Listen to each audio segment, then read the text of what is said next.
What is Maya? Maya is a software program that was invented by Alias and then bought out by the Autodesk Corporation. This is what it looks like when you first open it. So what I'm doing here is showing you that you should not be intimidated by the some 1,200 buttons and different screen setups that you can use. Because I'm going to assure you that Maya is very simple. We're going to start by explaining that by creating a sphere. And then I'm going to create the ground, which is why this video is free. If I was a real teacher, I would have already had the ground plane there. So we're going to go back to our sphere. Then we're also going to create a cube.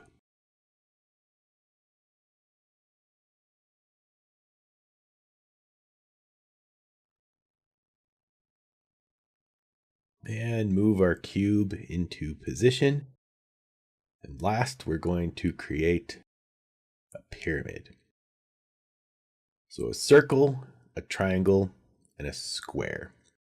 These are the three main components of architecture or engineering. Seems that I've made my pyramid a little bit too big, so I'm going to make it smaller. But as I was stating, the circle, the square, and the triangle are the three fundamental shapes of physics. They make up every different shape in the universe. Right here, I'm adding some color. I'm not going to go into explaining how to do all these things. That's what there is a tutorial course for. You can buy a book, or there are a few tutorials that come with Maya, or you can just go on YouTube. So I'm showing that you can add color to your shapes. We're going to make our circle red. We're going to make our square blue. We're going to make our triangle yellow.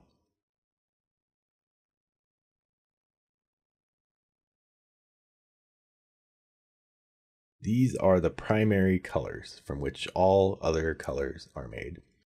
And that is just about everything that Maya does. It makes shapes, and you can add color to them.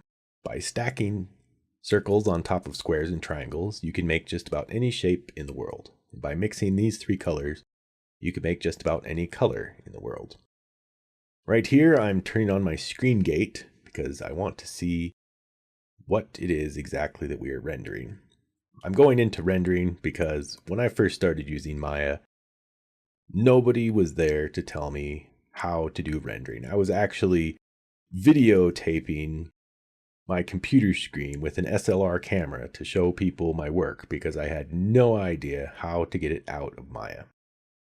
So we have the render view here, and there are a few different renders that come with it. Mental Ray is the most powerful. As you see, when we use the Mental Ray renderer, it shows the reflections on our materials. So we'll get into that in a second. So you have the ability to make shapes and add colors and render them. So first, shapes is the fundamental of cartooning. Then we can add lights with shadows to those shapes. We can add color to those shapes. We can add reflections to the materials. We can add refractions, of which this is not a very good example. We can add transparency. You can see the circle and the square are now see-through.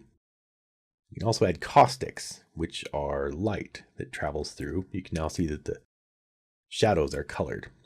On the composite side, we can make an occlusion layer, a specular layer,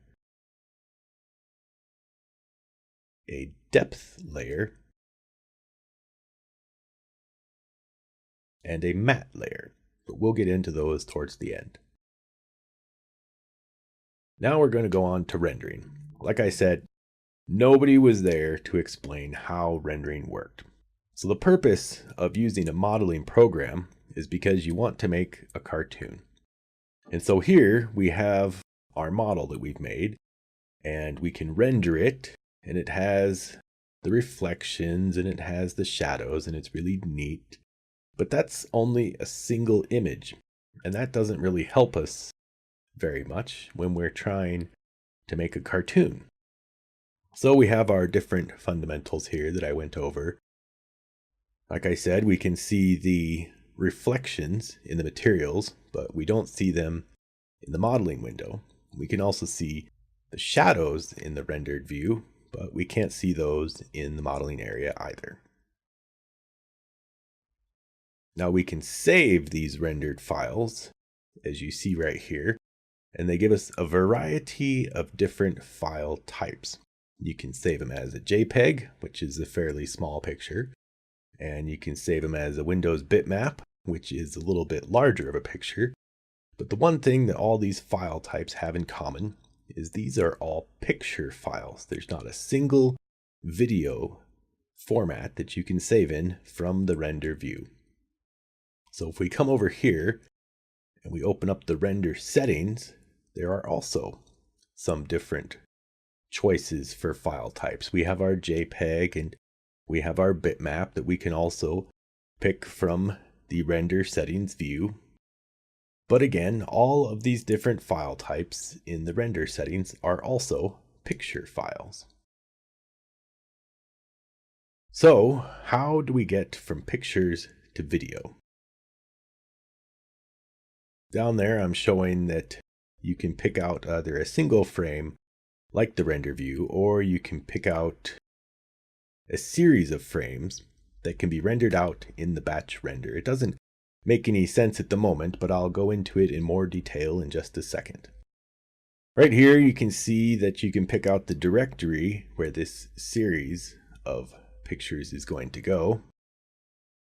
And so we have the render view on the left, which prints out a single frame, and we have the batch render on the right, which prints out a series of frames.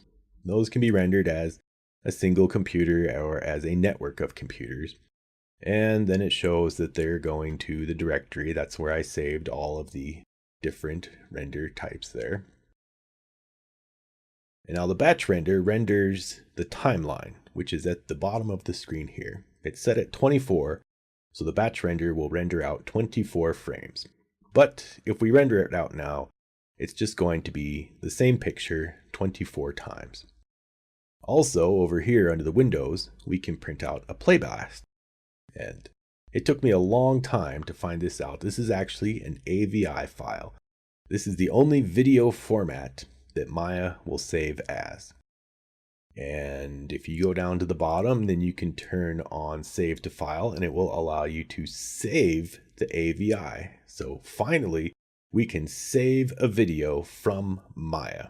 It took me like almost a year to figure that out. Because, as I stated, there was nobody there to tell me. So next, we're going to go into animation.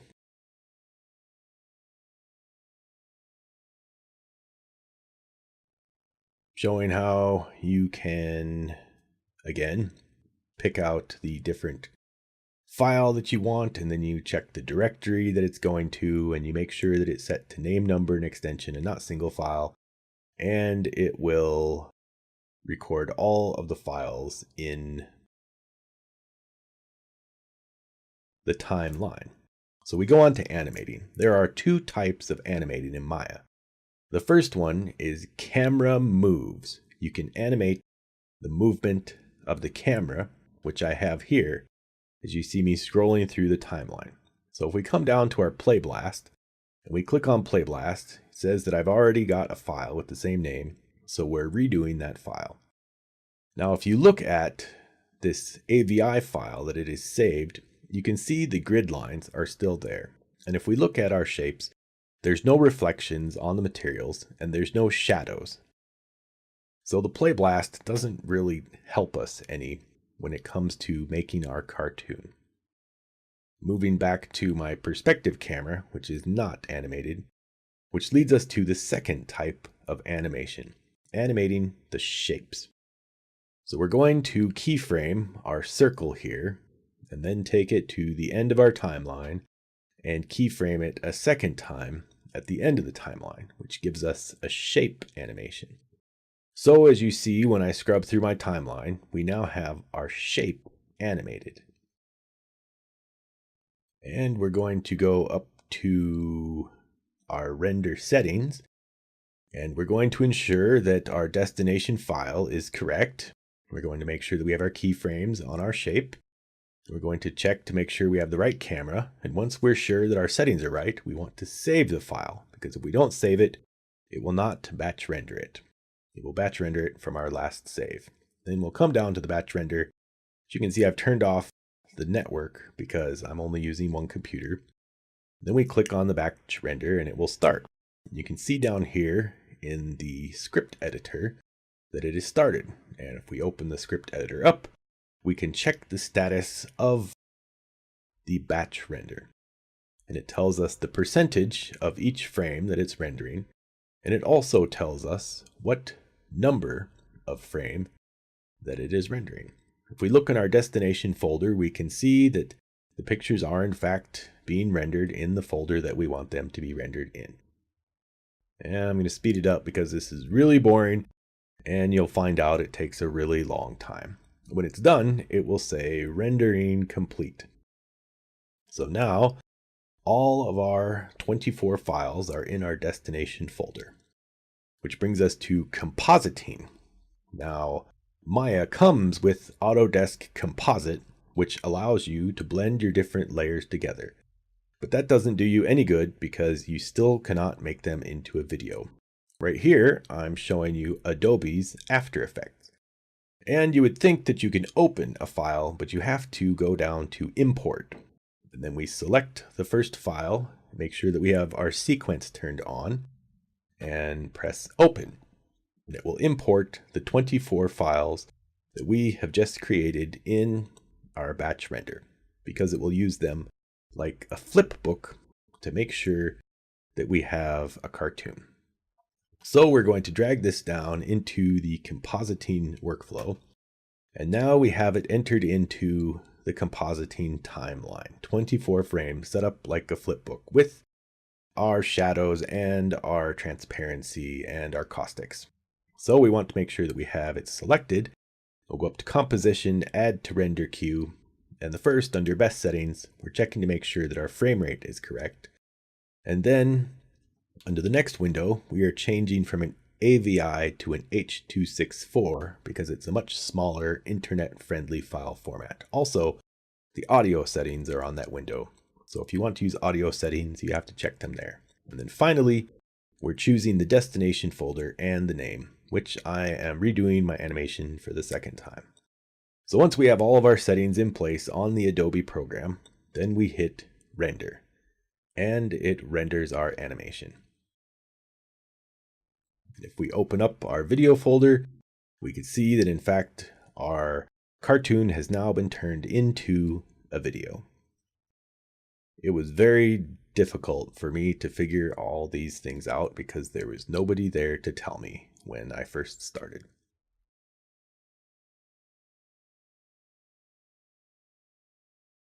So we're going to go on to our compositing filters. The first one I talked about was the Chroma Filter.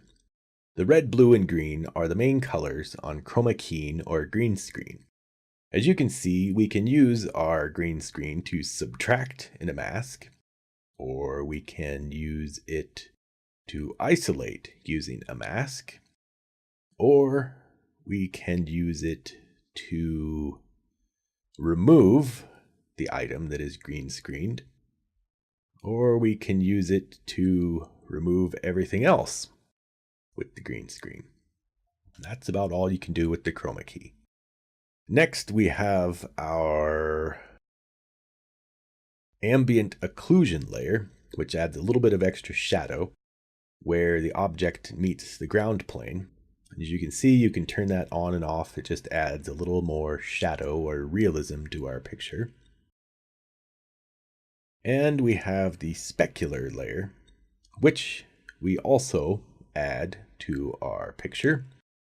You can see I'm turning it on and off, or we can go into the opacity and we can raise and lower our specularity to make it blend just right with our composite film. And then, last but not least, we have our depth layer, which gives us a sense of camera angle. If you look up at the far plane, you can see that it's fuzzy where the camera is focusing. It's kind of difficult to see, but if you look up at the top corner, you can see that it's fuzzier than the near plane. And if we go into our effects, we can adjust this as well right here to bring the focus closer to the foreground or farther away, giving it this realistic camera look. And I'm afraid that that is all that Maya does. And of course, like I said, you also have to have Adobe if you want to render out your videos. And what's the point in making cartoons if you can't splice them in with regular videos? So to cover again, we have our depth layer, our specular layer, our occlusion layer, and our matte layer, which a lot of people like to use in their final composition. So they're not technically a Maya version. But anyway, here's a few pictures I drew. It shows you what you can do if you stack circles on top of triangles for a long, long time.